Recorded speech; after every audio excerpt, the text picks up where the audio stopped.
He's known around Independence for having close ties to City Hall. I do have suspicions. John Carnes is a former Independence city councilman who several years ago went to prison for bribing another member of the city council.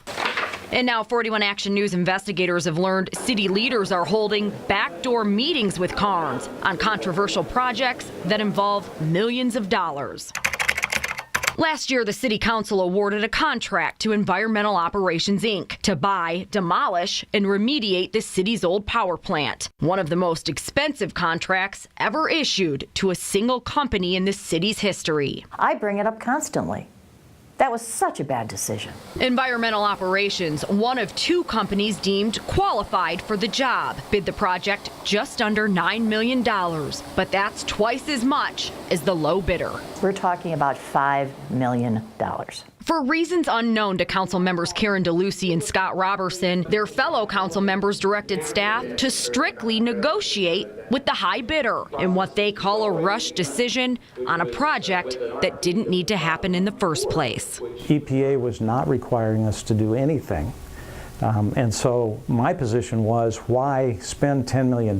In 2016, 1 year before the city council hired Environmental Operations, this old agenda shows the company was invited to City Hall to give a presentation on the Missouri City project. Mayor Eileen Weir admits the invite was out of the ordinary. I don't know who brought them in or why they were given that opportunity to present to the council. 3 weeks after the presentation, we came across a receipt that shows council members Kurt Doherty, Tom Van Camp, and John Perkins met with John Carnes to discuss Missouri City. Doherty submitted the receipt. He tells us Carnes was going to help the city finance the project. He represented some guy who wanted to finance it. That's ludicrous. So you're saying that's a bogus claim? Oh, I don't believe it for a minute. We looked into Doherty's claims. City manager Zach Walker tells us the city planned to use funds from Independence Power and Light, the city-owned utility, and that outside financing was never considered. But 2 days after Doherty met with Carnes, a different receipt shows Doherty also dined out with the guy named Joe Campbell about the project. I think he was wanting to finance that. Both Carnes and Campbell previously backed up Doherty's claim that the meetings were about financing. We don't do that. We have people on staff in the finance department who have established relationships with reputable lenders. But it's not the first time Campbell's name came across our desk.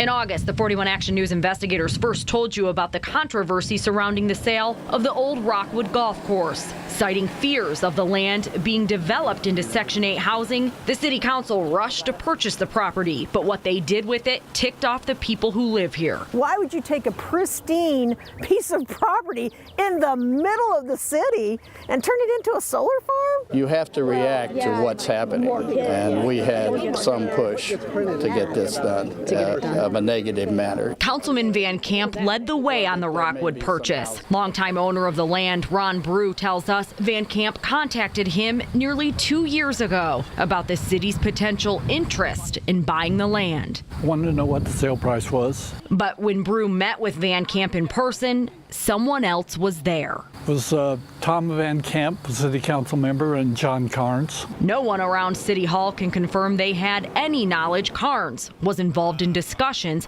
about Rockwood, including the mayor. I wasn't aware of any of those meetings or discussions. But there's another element to this. The city didn't buy from Brew.